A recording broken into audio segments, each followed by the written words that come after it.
আমি বৰ হৰ হাজিমে আমি বৰ ভেটি 3 মাইল ঘাটৰ এই পইণ্টৰ পৰাই আৰম্ভ কৰিছেহি অভয়াৰণ্যত এতিয়া পৰিভ্ৰমণ কৰিব আমাৰ এই ঐক্যমঞ্চৰ উপদেষ্টা আমাৰ সন্মানীয় লগত আহি আছে আমাৰ এই আগৰৱালা ছাৰ নমস্কাৰ ছাৰ নমস্কাৰ ছাৰ আজি এই পৰিদৰ্শন কৰিব আহিছে এই কিহৰ উদ্দেশ্যত আহিছে এইখিনি অকমান স্পষ্ট কৰি দিয়ক যে আমি ঐক্যমঞ্চই কেনেকে কিয় আগবাঢ়িছে এইদৰে আমাৰ আচলতে ইয়াত অসমৰ খিলঞ্জীয়া জনগোষ্ঠী গোটেইবিলাক এই জনগোষ্ঠীবিলাকক লৈ এই ঐক্যমঞ্চ অসমত গঠন কৰা হৈছে আৰু এই খিলঞ্জীয়া জনগোষ্ঠীবিলাক হৈছে ইয়াৰ অৰণ্য নদ নদী মানে প্ৰাকৃতিক সম্পদৰ সৈতে সম্পৰ্ক থাকে আমাৰ ইয়াৰ খিলঞ্জীয়া জনগোষ্ঠীবিলাক এই জনগোষ্ঠীবিলাক প্ৰকৃতি যদি ধ্বংস হৈ যায় ইয়াৰ অৰণ্য নদী যদি শেষ হৈ যায় ইয়াত খিলঞ্জীয়া জনগোষ্ঠীবিলাকৰ জীৱন যাপন প্ৰণালী যথেষ্ট অসুবিধা হ'ব এই কথাটো আমাৰ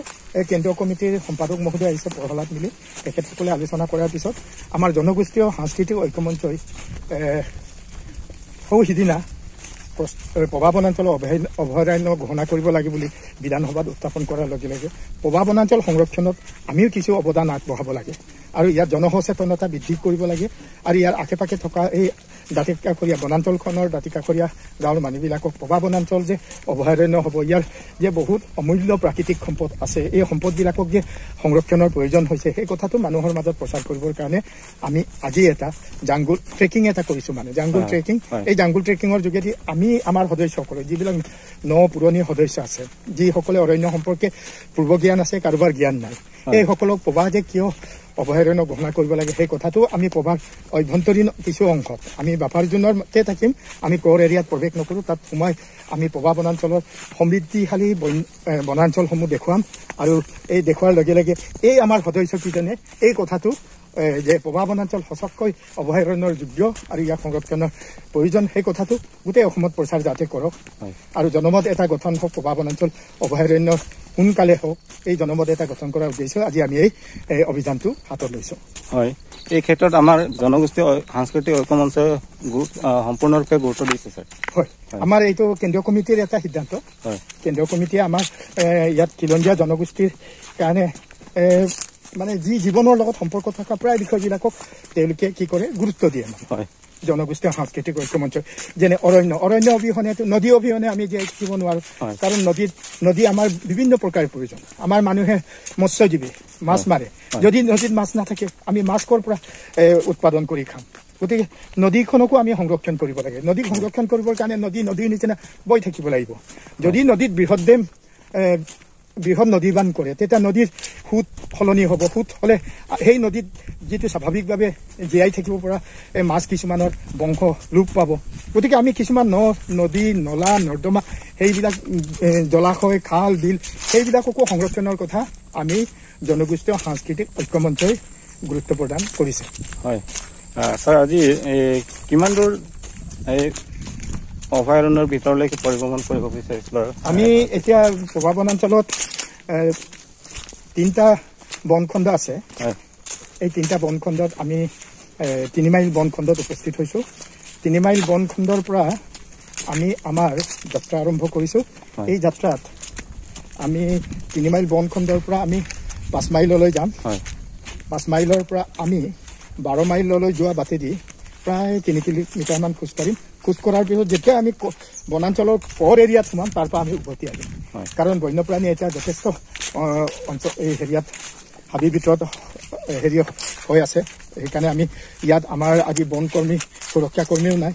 গতিকে এই সুৰক্ষা কৰ্মী অবিহনে আমি পৰ এৰিয়াত প্ৰায় প্ৰৱেশ নকৰোঁ বুলি ভাবিছোঁ মানে গতিকে আমি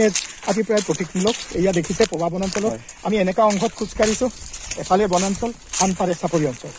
এই চাপৰি অঞ্চল কহুৱাৰে উপচি পৰিছে মানে কহুৱা ফুলিছে ইমান প্ৰাকৃতিক নৈসৰ্গিক সৌন্দৰ্য ধুনীয়া আকৌ আনফালে আমাৰ গভীৰ অৰণ্য মানে সেই অৰণ্য আৰু তৃণা অঞ্চলৰ মাজেদি আমি খোজকাঢ়িছোঁ লুংলুঙীয়া বাটেদি আৰু এই বাটেদি খোজকাঢ়ি আমি পবা বনাঞ্চল যে অভয়াৰণ্য হ'বলৈ গৈ আছে সেইটো আমি অসমবাসীক জনগোষ্ঠীয় সাংস্কৃতিক ঐক্যমঞ্চৰ তৰফৰ পৰা অৱগত কৰিবলৈ চেষ্টা কৰিছোঁ হয় ধন্যবাদ আমাৰ সন্মানীয় এই আগৰৱালা ছাৰলৈ স্পষ্ট আমাক বুজাই দিলে যে সাংস্কৃতিক ঐক্যমঞ্চই অভয়াৰণ্যত পৰিভ্ৰমণ কৰি কিয় আগবাঢ়িছে অভয়াৰণ্যখনক বিশাল এটা অভয়াৰণ্য হিচাপে ঘোষণা কৰাৰ কথা আগৰ পৰাই চলি আহিছে, গতিকে এইখিনি স্পষ্ট কৰি দিলে। গতিকে এইফালে আমাৰ আগফালে গৈ আছে ঐক্যমঞ্চৰ আমাৰ সাধাৰণ সম্পাদক প্ৰহ্লাদ মিলি। হয়, লগতে আমাৰ এই ঐক্যমঞ্চৰ সাধাৰণ সম্পাদক আমাৰ সন্মানীয় মিলি ছাৰ, প্ৰহ্লাদ মিলি ছাৰ মোৰ ওচৰতে আছে। আৰু নমস্কাৰ। নমস্কাৰ। নমস্কাৰ। যিহেতু ভাল লাগিছে, সেউজীয়া পৰিৱেশ ভাল পাব, সেউজীয়া পৰিৱেশ ভাল পাওঁ, আৰু সেউজীয়া পৰিৱেশ নাথাকিলে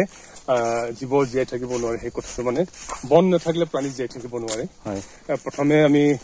সকলো অসমবাসীক জনগোষ্ঠী সাংস্কৃতিক ঐক্যমঞ্চৰ তৰফৰ পৰা ধন্যবাদ আৰু নমস্কাৰ জনাইছো। যিহেতু মই আজি পবা অভয়াৰণ্যত আহিছো, আৰু এই অভয়াৰণ্যখন মই পৰ্যবেক্ষক বা চাবৰ বাবে আহিছো কেনেকুৱা ধৰণৰ অভয়াৰণ্য বুলি ক'লে জানে গছ গছনি পশু পক্ষী, আৰু এই পশু পক্ষী গছ গছনি জীয়াই থাকিলেহে বিশেষকৈ মানুহ জাতিটো জীয়াই থাকিব পাৰিব। মানুহ জাতিটো আমি ধ্বংসমুখী কৰি গৈ আছিলো বনাঞ্চলবোৰ, কিন্তু এতিয়া আমি সংৰক্ষণ কৰিব লাগিব। আৰু এই সংৰক্ষণ কৰাৰ চিন্তা চৰ্চাৰে এই অৰণ্যখন ৰাষ্ট্ৰীয় উদ্যান, ৰাষ্ট্ৰীয় অভয়াৰণ্য হিচাপে ঘোষণা কৰিব লাগে চৰকাৰখনে। এই কথা আমি জনগোষ্ঠীয় সাংস্কৃতিক ঐক্যমঞ্চৰ তৰফৰ পৰা অনুৰোধ জনাইছো, আৰু অতি সোনকালে যাতে এই বৰ্তমান দাবী কৰা সময়ৰ পৰা এতিয়ালৈকে 100 বছৰ গঢ়কিছে এই অভয়াৰণ্য, পবা অভয়াৰণ্য। সেইটো কাৰণে ৰাষ্ট্ৰীয় উদ্যান হিচাপে চৰকাৰখনে ঘোষণা কৰি আমাৰ এই সংৰক্ষণ ব্যৱস্থাটো কৰিব লাগে, যাতে নদী, মানুহ আৰু অসমবাসী, যাতে বিশ্ববাসী আমি এটা সুস্থ বাতাবৰণ লৈ জীয়াই থাকিব পাৰো। সেই কথাটো মই আহ্বান জনাইছো চৰকাৰখনক। যিহেতু ইয়াত সংৰক্ষণৰ ব্যৱস্থা কৰিলেহে এই চিৰস্থায়ীভাৱে এই সংৰক্ষণ হৈ থাকিব, নহলে কেতিয়াবা অভাৱত পৰিয়েই হওক বা স্বভাৱত পৰিয়েই হওক আকৌ ধ্বংসমুখীলে আমাৰ মানুহ জাতিটোৱে লৈ যাতে নাযাওক, সেই কথাটো প্ৰশাসনিক ব্যৱস্থা কৰি বন বিভাগৰ যোগেদি এই সংৰক্ষণৰ ব্যৱস্থাটো কৰিব বুলি মই আহ্বান জনাইছো। হয়, আমাৰ মিলি ছাৰলৈ মোৰ ফালৰ পৰা অশেষ ধন্যবাদ আৰু শ্ৰদ্ধা জনাইছো। আমাৰ এই জনগোষ্ঠীয় ঐক্যমঞ্চৰ সাধাৰণ সম্পাদক হিচাপে আহি ইমান যে সুন্দৰ পৰামৰ্শ আগবঢ়ালে, আমাৰ এই পৰিভ্ৰমণ আজিৰ তাৰিখটো যেন স্মৰণীয় হৈ ৰওক বুলি মোৰ ফালৰ পৰা আশা কৰিছো, আৰু হ'ব লাগে। আৰু যেনেকৈ অভয়াৰণ্যখনক বিশাল এটা অভয়াৰণ্য হিচাপে ঘোষণা কৰাৰ কথা কৈছে, আমাৰ এই আজিৰ দিনটো যেন স্মৰণীয় হৈ থাকক। আমাৰ সন্মানীয়সকলৰ বা উদ্যোক্তাসকলৰ এই বক্তব্য যেন চিৰস্মৰণীয় হৈ ৰাইজক, গোটেই অসমবাসীক যেন ভাল এটা পৰামৰ্শ আগবাঢ়ক বুলি মই ভাবি আছো। আৰু ছাৰ, আজি কেনে লাগিছে এই পৰিৱেশ দেখি? কেনে লাগিছে বাৰু? যিহেতু পৰিৱেশ প্ৰাকৃতিক সৌন্দৰ্যৰে ভৰা এই পবা অভয়াৰণ্যৰ কাষতে চিয়াং নদী, অৰুণাচলৰ পাহাৰো দেখা পাওঁ, এইফালে হৈছে কহুৱা বন, এইফালে হ'ল বিভিন্ন গছ গছনি আৰু কহুৱা বন, নৈসৰ্গিক যিটো পৰিৱেশ, এই নৈসৰ্গিক পৰিৱেশ নাথাকিলে জীৱনটো এটা সতেজ ৰূপ হৈ নাথাকে, বা যিটো চিন্তা চৰ্চাবোৰ সতেজ নহয়। আৰু এই নৈসৰ্গিক পৰিৱেশ থাকিলেহে সদায় মানুহৰ মনেই হওক বা প্ৰকৃতিৰ যি পৰিৱেশেই হওক এটা সুস্থ বাতাবৰণৰ জীয়াই থকাৰ এটা বা পৰিৱেশ সৃষ্টি কৰাৰ এটা বাস্তৱসন্মত এটা এই নৈসৰ্গিক পৰিৱেশ থাকিলেহে এটা সুস্থ সবল এটা পৰিৱেশ সৃষ্টি হয়, আৰু এই সৃষ্টিয়ে মানুহৰ মনত বিভিন্ন ধৰণে আনন্দ সৃষ্টি কৰি এটা সমাজ গঠন প্ৰক্ৰিয়াত আগুৱাই নিয়ে বুলি মোৰ সম্ভৱ, আৰু মোৰ ভাল লাগিছে। আৰু এই ভাল লগাৰ পৰিৱেশ চাবৰ বাবে সুদূৰ মই কাজিৰঙা অভয়াৰণ্য নামবৰ অভয়াৰণ্যৰ মাজৰ পৰা আহিছো এই পবা অভয়াৰণ্যলৈ।